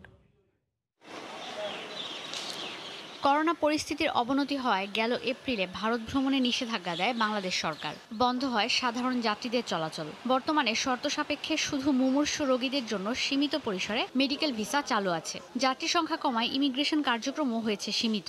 করোনার 1 বছরে বেনাপোল স্থলবন্দরের ইমিগ্রেশন দিয়ে ভারত ভ্রমণে পাসপোর্টধারী যাত্রীর সংখ্যা কমেছে 8,32,647 জন। এতে সরকারের রাজস্ব আয় কমেছে 41,63,23,500 টাকা। বিধিনিষেধে বিপাকে পড়েছেন ব্যবসায়ী আর চিকিৎসার জন্য ভারতগামী যাত্রীরা। তারা বলছেন দেশের চিকিৎসা ব্যবস্থা আরো উন্নত হলে মানুষের দুর্ভোগ কিছুটা কমতো। করোনায় কমেছে আমদানিও। আমি আমার টাকাটা আমার দেশে ফেলতে চাই, বাইরে কেন আমি টাকাটা খরচ করবো? আমার একটাই দাবি, আমাদের দেশের যে ট্রিটমেন্টের সলিউশনগুলো বা ব্যবস্থাটা এটা গুছিয়ে রাখা, গুছিয়ে প্রপারলি ট্রিটমেন্ট দেওয়া। বিভিন্ন ব্যবসায়ীরা তাদের মালামাল আমদানি রপ্তানির ক্ষেত্রে যে তারা ইন্ডিয়াতে যাবে, সেই যাওয়াটাও তাদের জন্য সম্ভবপর হয়নি। বিগত 1.5 বছর করোনার কারণে মাত্র একবার যাওয়ার সুযোগ পেয়েছি, শুধুমাত্র বিধিনিষেধের কারণে। সপ্তাহে 3 দিন ভারত থেকে ফিরতে পারছেন বাংলাদেশিরা। বন্দর কর্তৃপক্ষ বলছে করোনা পরিস্থিতির উন্নতি হলে স্বাভাবিক হবে বন্দর কার্যক্রম। করোনাকালীন সময়ে বেনাপোল স্থল বন্দর দিয়ে ভারতে যাত্রী গমনাগমন অনেক কমে গেছে। আশা করা যায় করোনার পরিস্থিতি স্বাভাবিক হলে বেনাপোল স্থল বন্দর দিয়ে যাত্রী গমনাগমন আবার পূর্বের অবস্থায় ফিরে আসবে। বাংলাদেশি যারা তারা স্বাস্থ্য মন্ত্রণালয়ের অনুমতি, যারা ভারতীয় তারা হাই কমিশনের অনুমতি নিয়ে যাচ্ছে। বাংলাদেশি যারা 3 দিন ভারত থেকে করতে পারবে এনওসি নিয়ে, আর বিদেশিদের আসতে গেলে স্বাস্থ্য মন্ত্রণালয়ের অনুমতি লাগবে। স্বাভাবিক সময়ে প্রতিদিন স্থলবন্দরের ইমিগ্রেশন দিয়ে 8 থেকে 10,000 পাসপোর্টধারী যাত্রী যাতায়াত করত। নিষেধাজ্ঞায় এ সংখ্যা কমে দাঁড়িয়েছে 60 থেকে 80 জন। সময় সংবাদ, বেনাপোল। মৌসুমের শুরুতেই লোকসানে পড়েছেন ঝালকাঠির পেয়ারা চাষিরা। করোনা আর লকডাউনের কারণে নেই দূরের পাইকার। অন্যদিকে পর্যটকের আনাগোনা না থাকায় বন্ধ হয়ে গেছে পর্যটন কেন্দ্রিক আয়। এতে পেয়ারা নির্ভর অসংখ্য মানুষ পড়েছেন বিপাকে। বাগান মালিক, মৌসুমি কারবারি ও পর্যটন ব্যবসায়ীদের ঋণ এবং আর্থিক সুবিধা দেওয়ার আশ্বাস দিয়েছে জেলা প্রশাসন। পলাশ রায়ের পাঠানো তথ্য, ছবিতে রিপোর্ট।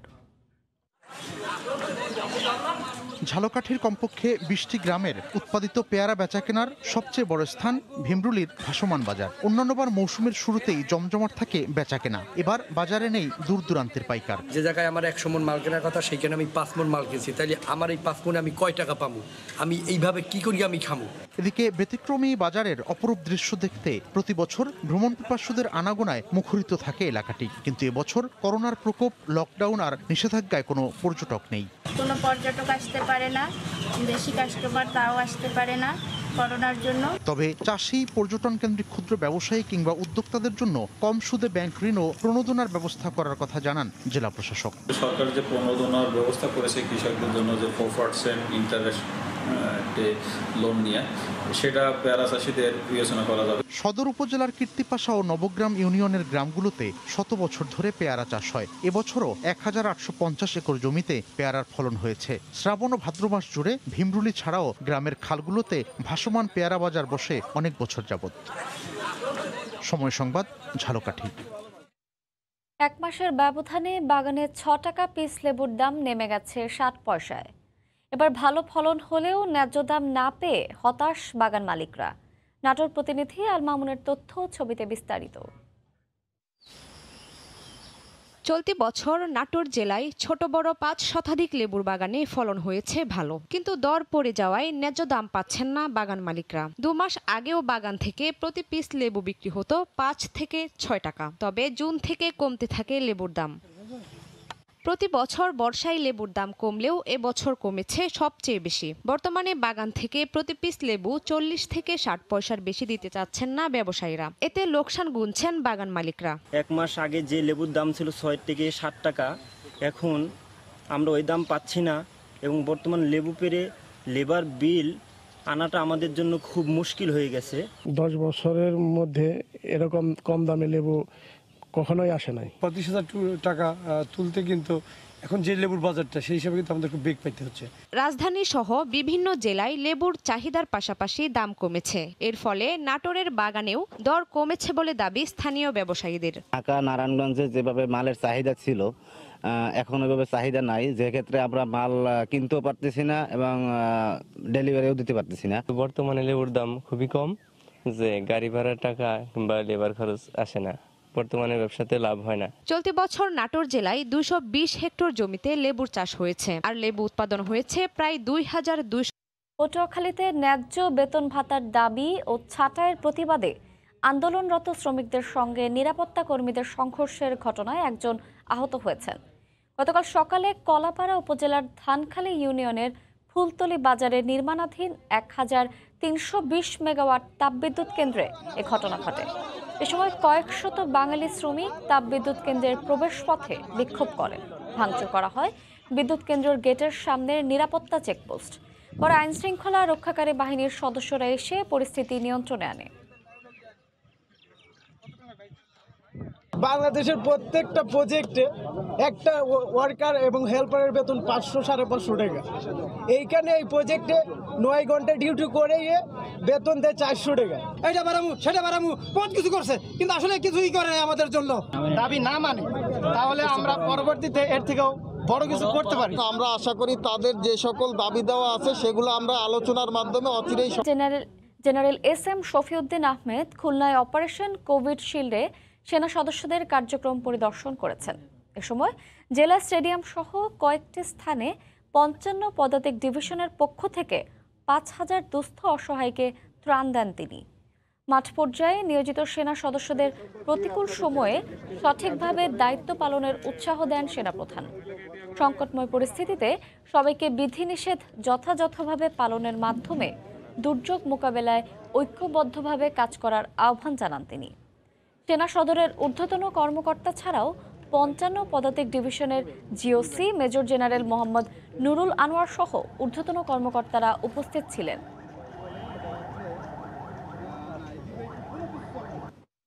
পটুয়াখালীর মির্জাগঞ্জে দরিদ্রদের মাঝে খাদ্য সামগ্রী বিতরণ করেছে বাংলাদেশ সেনাবাহিনী। গতকাল সকালে 7 পদাতিক ডিভিশনের উদ্যোগে কঠোর বিধিনিষেধে ঘরবন্দি শতাধিক নিম্ন আয়ের পরিবারকে খাদ্য সহায়তা তুলে দেন সেনা সদস্যরা। মহামারী করোনা সংক্রমণ প্রতিরোধে কঠোর বিধিনিষেধ কার্যকরে দায়িত্ব পালন করছেন সেনা সদস্যরা। এছাড়া জেলার 8টি উপজেলায় 1000 দরিদ্র পরিবারে খাদ্য সহায়তা পৌঁছে দিয়েছেন তারা।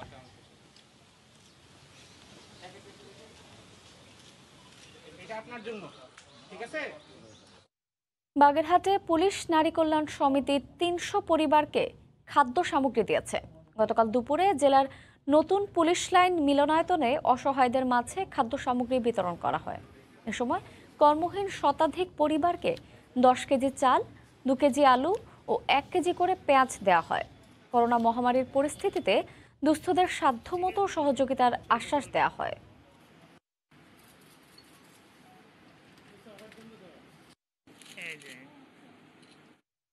স্কুলে ভর্তির আগেই বড় বড় 150 ছড়া কবিতা মুখস্থ। আরও আগে বঙ্গবন্ধুর 7 মার্চের ভাষণ দিয়ে তাক লাগিয়ে দেয় শিশুটি। এই বয়সেই আবৃত্তি শিল্পী হিসেবে তালিকাভুক্ত হয়েছে জান্নাতুল মাওয়া। বয়স এখন মাত্র 4 বছর। তারিকুল ইসলামের ক্যামেরায় এই বিস্ময়কর বালিকার গল্প রতন সরকারের রিপোর্টে। কলম ভাঙিস, খ লিখতে খরম, 4 বছর এক ক্লাসে শুনলে মেজাজ গরম। স্কুলে ভর্তির আগেই বড় বড় 150 ছড়া কবিতা মুখস্থ। এই বয়সেই আবৃত্তি শিল্পী হিসেবে বেতারে তালিকাভুক্ত হয়েছে জান্নাতুল মাওয়া। এসেছি বাঙালি বঙ্গবন্ধু শেখ মুজিবুর থেকে, আমি যে এসেছি জয় বাংলার বজ্রকণ্ঠ থেকে। হালের ছড়াকার আঞ্জির লিটন থেকে সৈয়দ শামসুল হকের শক্ত কবিতা কিংবা নির্মলেন্দু গুণের রাজনৈতিক কবিতা সবই ঝরঝরে মুখস্থ তার। রবীন্দ্র নজরুল, সুনীল, জীবনানন্দ সবই তার ঝুলিতে। তার মুখস্থ কবিতা ছড়ার সংখ্যা 150টিরও বেশি। সব কবিতা ছড়াই মাওয়ার পছন্দের, তবে সবচেয়ে প্রিয় মুক্তিযুদ্ধ আর বঙ্গবন্ধুকে নিয়ে ছড়া কবিতাগুলো। আমাকে মা শিখিয়েছে স্বাধীনতা তুমি, স্বাধীনতা এই শব্দটি কিভাবে আমাদের হলো, তারপর বঙ্গবন্ধুর বাংলাদেশ, তেজ, 32 নম্বর মেঘের ওপারে বাড়ি, এগুলোই। Rangpur can't public school and কলেজে বাংলা বিভাগের শিক্ষকতা করে মেয়েকে গড়ে তুলছেন মা মনিরা। এই লকডাউনে যখন আমি ওকে পুরো সময়টা দেওয়া শুরু করলাম, ও প্রথম 6 মাসে লকডাউনের ফ্রান্সে করোনার ডেল্টা ভ্যারিয়েন্ট মোকাবিলায় সরকারের পক্ষ থেকে বেশ কিছু নতুন পদক্ষেপ নেওয়া হয়েছে। মঙ্গলবার জাতির উদ্দেশ্যে দেয়া এক ভাষণে পদক্ষেপগুলো তুলে ধরেন ফরাসি প্রেসিডেন্ট ইমানুয়েল ম্যাক্রো। এর মধ্যে রয়েছে স্বাস্থ্যকর্মীদের বাধ্যতামূলক ভ্যাকসিন গ্রহণ, বার, রেস্টুরেন্ট ও শপিং মলে প্রবেশের ক্ষেত্রে হেলথ পাস বাধ্যতামূলক করা সহ আরও বেশ কিছু বিষয়। প্যারিস থেকে বিস্তারিত জানিয়েছেন লুৎফর রহমান বাবু।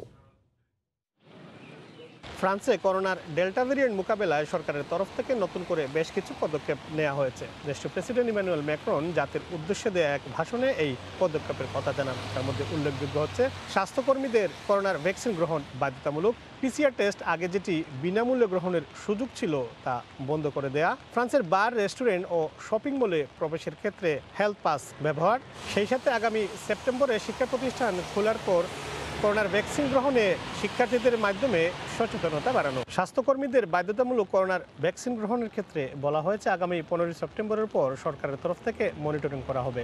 যে সকল স্বাস্থ্যকর্মী করোনার ভ্যাকসিন গ্রহণ করবে না, পরবর্তীতে তাদের জরিমানা করা হবে। এক্ষেত্রে দেশটির প্রধানমন্ত্রী জন কাস্তেক বলেছেন তাদের বেতনও বন্ধ করে দেওয়া হতে পারে।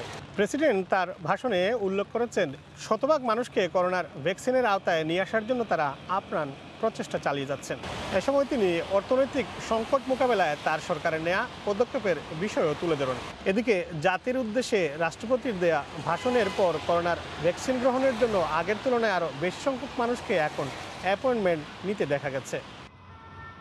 ইতিমধ্যেই ফ্রান্সে করোনার চতুর্থ ঢেউ শুরু হয়েছে জানিয়ে সরকারের তরফ থেকে বলা হয়েছে তা মোকাবেলায় সরকার নানামুখী পদক্ষেপ নিচ্ছে। তবে স্বাস্থ্য সুরক্ষা মানার পাশাপাশি সবাইকে ভ্যাকসিনের আওতায় আসার জন্য বারবার সরকারের তরফ থেকে আহ্বান জানানো হচ্ছে। মোহাম্মদ লুৎফুন বাবু, সময় সংবাদ, প্যারিস। ধীরে ধীরে স্বাভাবিক হচ্ছে সুইডেনের জনজীবন। প্রায় 1.5 বছর পর দর্শনার্থীদের হাসপাতালে প্রবেশের নিষেধাজ্ঞা তুলে নেওয়া সহ আগামী 15 জুলাই থেকে শিথিল হচ্ছে বেশ কিছু বিধিনিষেধ। সুইডেন থেকে বিস্তারিত জানাচ্ছেন শফিউল আলম। সুইডেনে দ্রুত গতিতে চলছে টিকা কার্যক্রম, সেই সঙ্গে কমতে শুরু করেছে করোনার প্রকোপ। দেশটির প্রাপ্তবয়স্ক জনসংখ্যার 75% এরই মধ্যে টিকার আওতায় আসায় কমতে শুরু করেছে সংক্রমণ, আর তাই শিথিল করা হচ্ছে বিধিনিষেধ। এতদিন দূরপাল্লার বাস ও ট্রেনে 50% আসন খালি রাখার বাধ্যবাধকতা থাকলেও আগামী 15 জুলাই থেকে থাকছে না সেই বিধিনিষেধ। এছাড়াও 1 মিটার দূরত্ব বজায় রেখে একসঙ্গে 4 জনের পরিবর্তে এখন থেকে জড়ো হতে পারবেন 8 জন। দীর্ঘ প্রায় 1.5 বছরের তাণ্ডবের পর ধীরে ধীরে যে দেশগুলো সামনের দিকে এগিয়ে যাচ্ছে, নিজেকে নিরাপদ করে নিচ্ছে, তার মধ্যে সুইডেন অন্যতম একটি দেশ। আমরা সত্যি আনন্দিত। আগামী 15 তারিখ থেকে এই রেস্ট্রিকশন আর থাকছে না। 15 জুলাই থেকে সেই সঙ্গে বার, রেস্টুরেন্ট, অন্যান্য শপিং মল এবং সব প্রতিষ্ঠান খুলে দেওয়া হচ্ছে। তবে বিধিনিষেধ শিথিল হলেও করোনার ডেল্টা ভ্যারিয়েন্ট নিয়ে এখনো বেশ সতর্ক সুইডেন। সম্ভব হলে ঘরে বসে কাজ করার সরকারি সুপারিশ সহ এখনো বেশ কিছু বিধিনিষেধ বলবৎ রয়েছে দেশটিতে। শফিউল আলম, সময় সংবাদ, সুইডেন।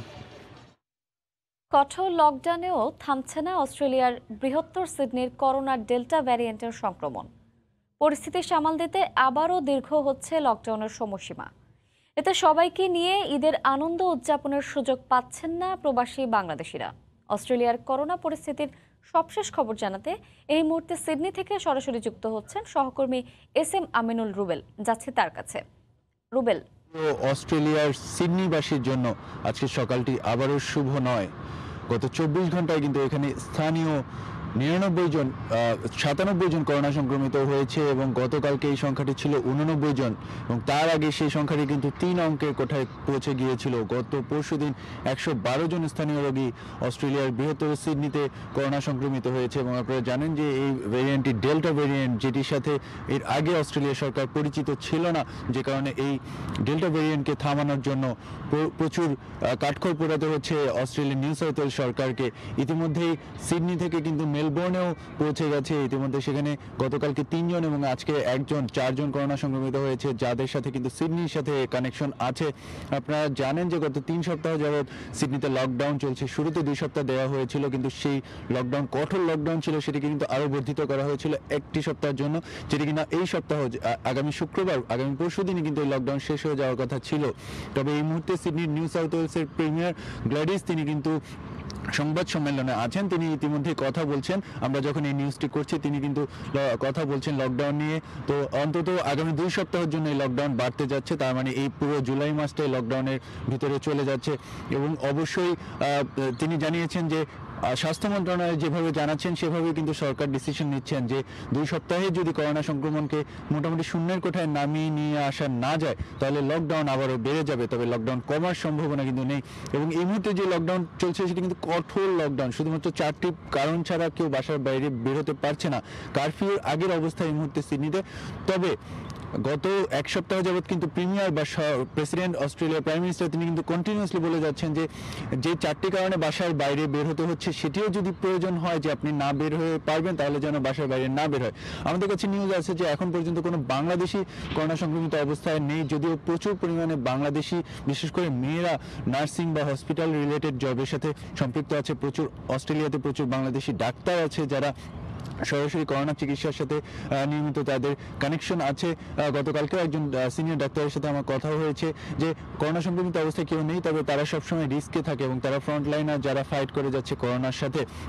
আপনাদের মনে করিয়ে দিই যে এবছর সিডনিতে কিন্তু ঈদ উল ফিতর পালন করার সুযোগ পেয়েছিল বাংলাদেশিরা, বিশেষ করে বড় ঈদগাহে অনেক মানুষের সাথে একসাথে ঈদের নামাজ পড়ার সুযোগ পেয়েছিল। গত বছর যে সুযোগটি তাদের কাছে আসেনি, তবে এবার কিন্তু সেই সুযোগটি সিডনিবাসী আর পাচ্ছে না। লকডাউনে চলে যাচ্ছে, ঈদের জামাত কিন্তু অনুষ্ঠিত হতে পারবে না এবার। শুধু তাই নয়, বাসায় গিয়ে যে বন্ধু বান্ধবের সাথে ঈদ করা সেই সুযোগটিও কিন্তু পাচ্ছে না। মোটামুটি ঘরে বসে সময় কাটাচ্ছে প্রবাসী বাংলাদেশিরা, সিডনি প্রবাসী, বৃহত্তর সিডনি প্রবাসী বাংলাদেশিরা। আপনারা জানেন যে বাংলাদেশিরা অস্ট্রেলিয়াতে যারা থাকেন তার সংখ্যার মোটামুটি অর্ধেকের মতোই কিন্তু সিডনিতেই থাকেন। এবং স্টুডেন্টদের কথা বলবো যে তারা কিন্তু ঘরে বসেই আছে, তাদের নতুন সেমিস্টার অনেকে শুরু হয়ে গেছে বা শুরু হতে যাচ্ছে, তারা কিন্তু ভালো সময় পার করছে না, কারণ বেশিরভাগ স্টুডেন্টরা কিন্তু খণ্ডকালীন চাকরি করে তাদের নিজেদের খরচ বহন করে, চেষ্টা করে বাবা মাকে উপহার পাঠানোর, প্লাস তারা কিন্তু তাদের টিউশন ফি জোগাড় করার চেষ্টা করে।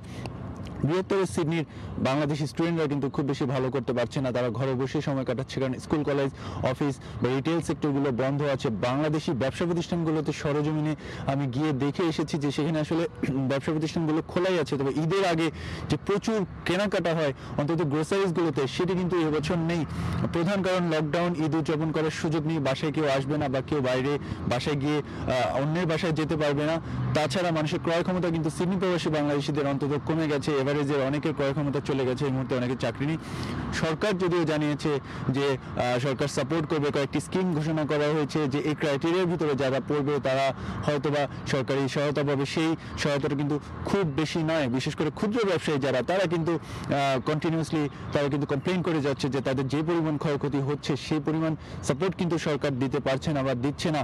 কারণ গত বছর যখন লম্বা সময় লকডাউন ছিল তখন কিন্তু প্রায় 6 মাস যাবৎ সরকার একাধারে নাগরিকদেরকে কন্টিনিউয়াসলি বেতন ভাতা দিয়ে গেছে, যেটি কিন্তু এই স্বল্প সময় লকডাউনে সম্ভব হচ্ছে না। প্রবাসী বাংলাদেশিদের ক্রয় ক্ষমতা কমে গেছে, প্রধান কারণ যে কর্মক্ষেত্র কিন্তু সিডনি প্রবাসী বাংলাদেশিদের বলবো বারবার, কারণ কর্মক্ষেত্রে কিন্তু তাদের প্রভাব পড়েছে। স্কুল আদালত অফিসগুলো বন্ধ আছে, যারা খণ্ডকালীন চাকরি ছাড়া যারা ফুল টাইম চাকরি করতো তাদেরও কিন্তু অনেকের চাকরি এই মুহূর্তে বন্ধ আছে। এবং যেহেতু এবছর বাংলাদেশিরা সিডনিতে খুব বেশি ঈদ উদযাপন করার সুযোগ পাচ্ছে না, তার মানে গত বছরের মতো এবছরও কিন্তু প্রচুর পরিমাণে রেমিটেন্স কিন্তু অস্ট্রেলিয়া থেকে বাংলাদেশে যাবে, কারণ অনেকেই কিন্তু কোরবানি দিচ্ছে বাংলাদেশে। আপনারা জানেন যে আন্তর্জাতিক বর্ডার এই মুহূর্তে বন্ধ আছে, অস্ট্রেলিয়ার সাথে বাংলাদেশের নিয়মিত বর্ডার, এই কারণে অস্ট্রেলিয়া প্রবাসী বাংলাদেশিরা মানসিকভাবে খুব একটা ভালো নেই। এই ছিল আমার কাছে সর্বশেষ, আমি ফিরে যাব স্টুডিওতে এমার কাছে। ভোরের সময় শীর্ষ সংবাদ জানিয়ে দিচ্ছি আরেকবার। করোনা টিকা নিতে বাড়ছে মানুষের আগ্রহ, কেন্দ্রে কেন্দ্রে ভিড়। চট্টগ্রামে আইসিইউ সংকট, ঈদের জন্য আজ মধ্যরাত থেকেই চলবে বাস, ট্রেন, লঞ্চ, খুলবে শপিং মল। অর্ধেক দামে 30 দিনে পণ্য ডেলিভারি। ই কমার্স নিরাপদ.com এর ফাঁদে 4000-এর বেশি গ্রাহক, 8 কোটি টাকা নিয়ে উধাও, সিইও গ্রেফতার। প্রধানমন্ত্রীর কার্যালয়ের তৎপরতায় আবারও চেহারা ফিরেছে দেশব্যাপী গৃহায়ন প্রকল্পে। রাতারাতি মেরামত হলো ভেঙে ফেলা ঘর, এসেছে পানি, বিদ্যুৎও। কোভিডের প্রভাব পড়েছে ঢাকার চারপাশে নদী রক্ষার কাজে, দেখা দিয়েছে শ্রমিক সংকট, সময় বাড়াতে হতে পারে আরও 1 বছর। এই ছিল ভোরের সময়, সঙ্গে থাকুন সময়ের।